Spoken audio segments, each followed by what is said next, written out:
A provision of interest subsidy to facilitate loans at affordable rates is also envisaged. In addition, enabling policies and regulations for efficient and transparent rental housing markets with enhanced availability will also be put in place. Water supply and sanitation.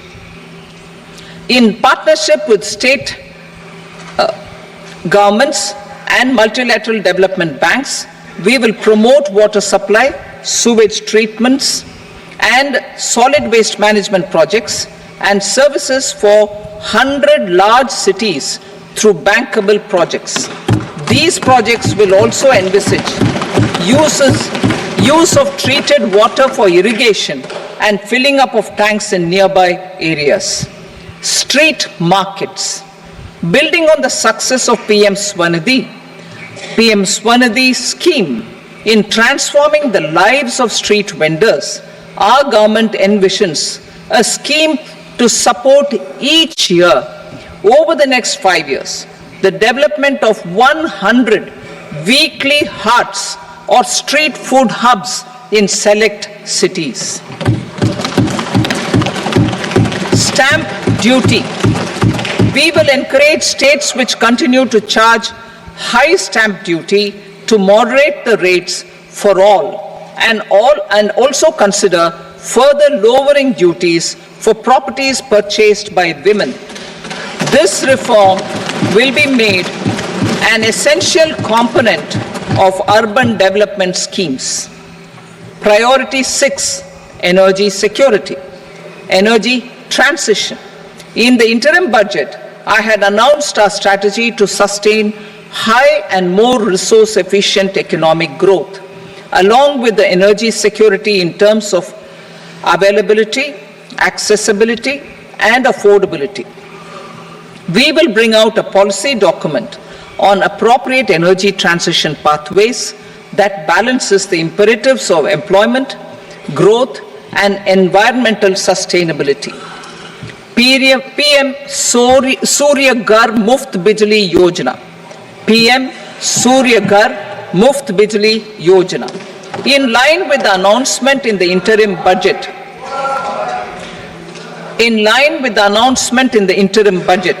PM Surya Ghar Muft Bijli Yojana has been launched to install rooftop solar plants to enable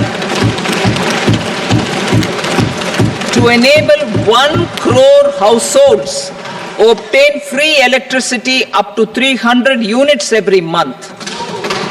The scheme has generated remarkable response with more than 1.28 crore registrations and 14 lakh applications, and we will further encourage it. Pumped storage policy. A policy for promoting pumped storage projects will be brought out for electricity storage and facilitating smooth integration of the growing share of renewable energy with its variable and intermittent nature in the overall energy mix.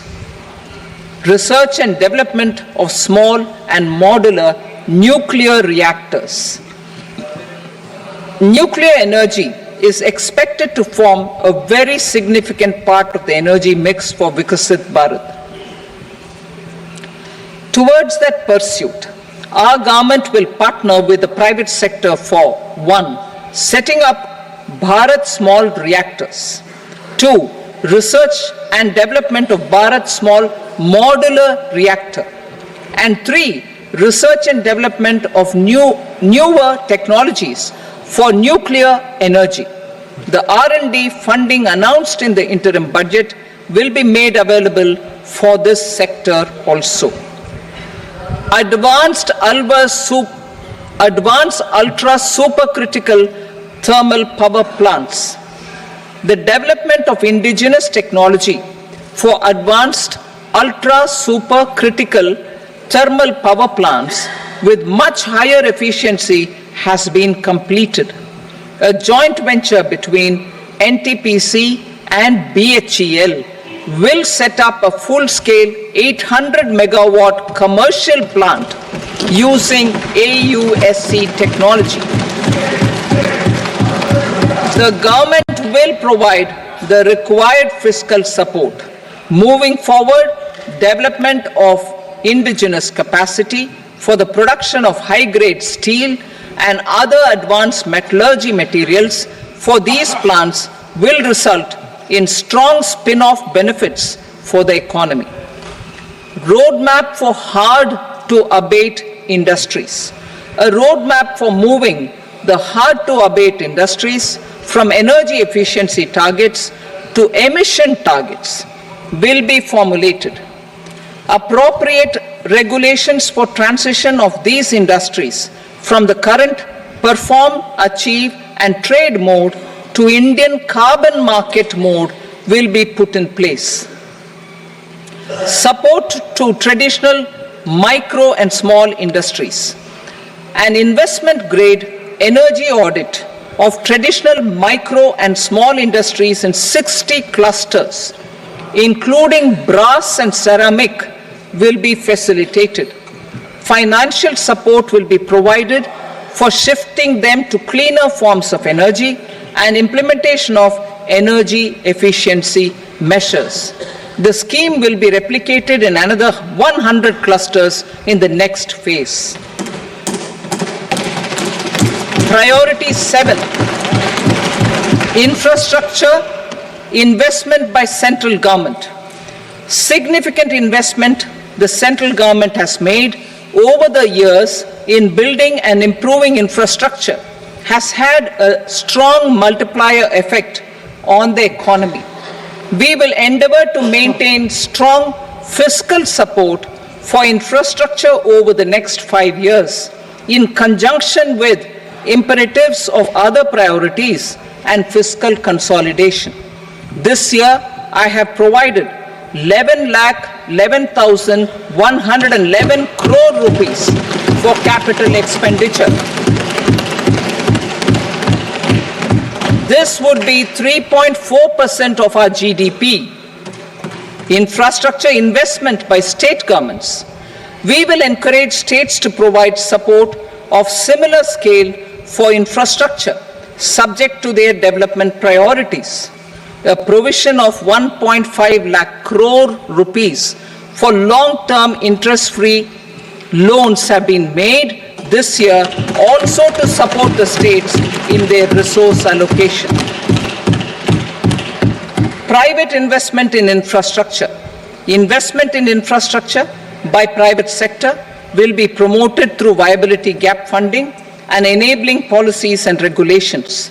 A market-based financing framework will be brought out. Pradhan Mantri Gram Sadak Yojana. Phase 4 of the PMGSY will be launched to provide all-weather connectivity to 25,000 rural habitations which have become eligible in view of their population increase. Irrigation and flood mitigation. Bihar has frequently suffered from floods, many of them originating outside the country. Plans to build flood control structures in Nepal are yet to progress.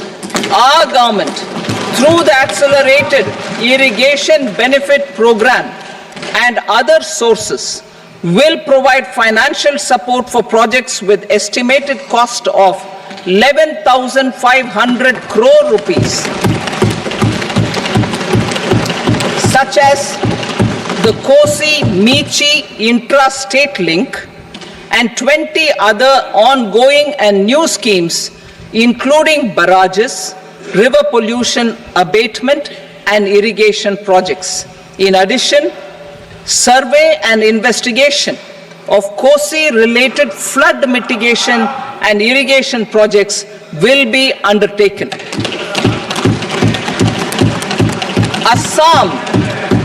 Assam grapples with floods every year by the Brahmaputra River and its tributaries originating outside India. we will provide assistance to Assam for flood management and related projects.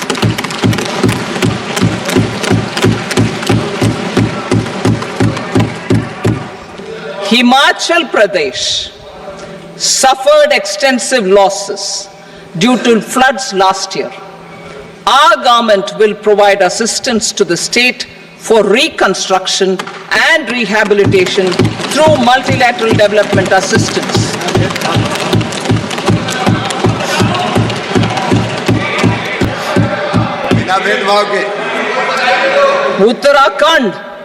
Uttarakhand too suffered losses due to cloudbursts and massive landslides.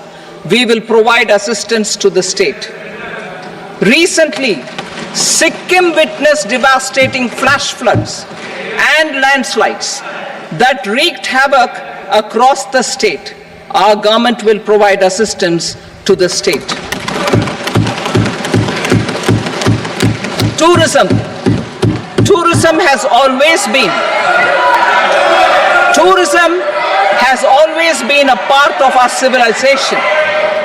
Our efforts in positioning India as a global tourist destination will also create jobs, stimulate investments, and unlock economic opportunities for other sectors.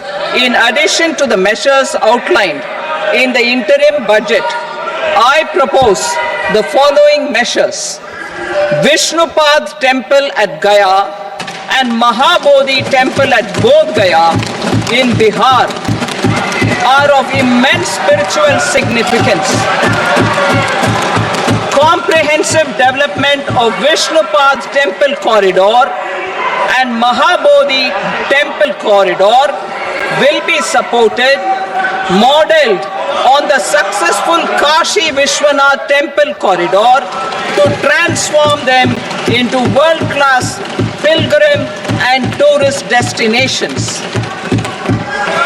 Rajgir holds immense religious significance for Hindus, Buddhists and Jains.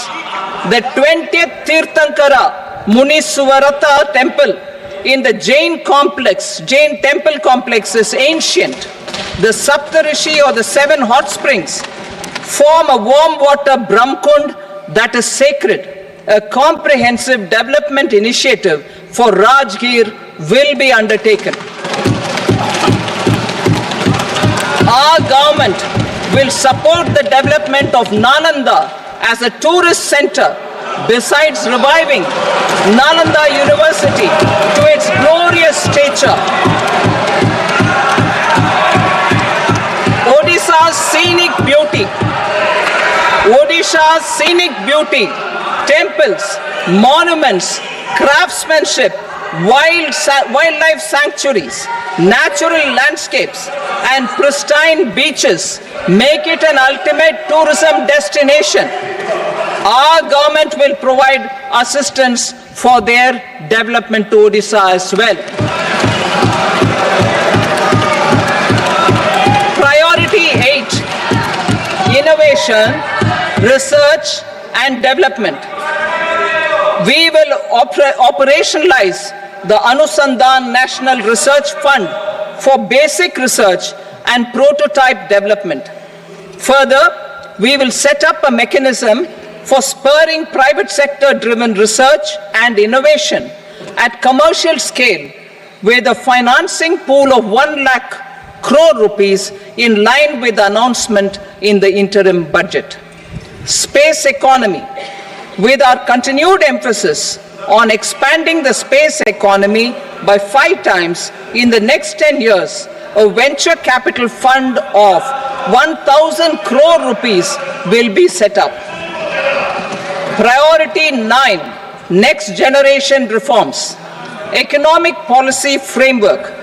We will formulate an economic policy framework to delineate the overarching approach to economic development and set the scope of the next generation of reforms for facilitating employment opportunities and sustaining high growth. Our government will initiate and incentivize reforms for 1. improving productivity of factors of production. And two, facilitating markets and sectors to become more efficient.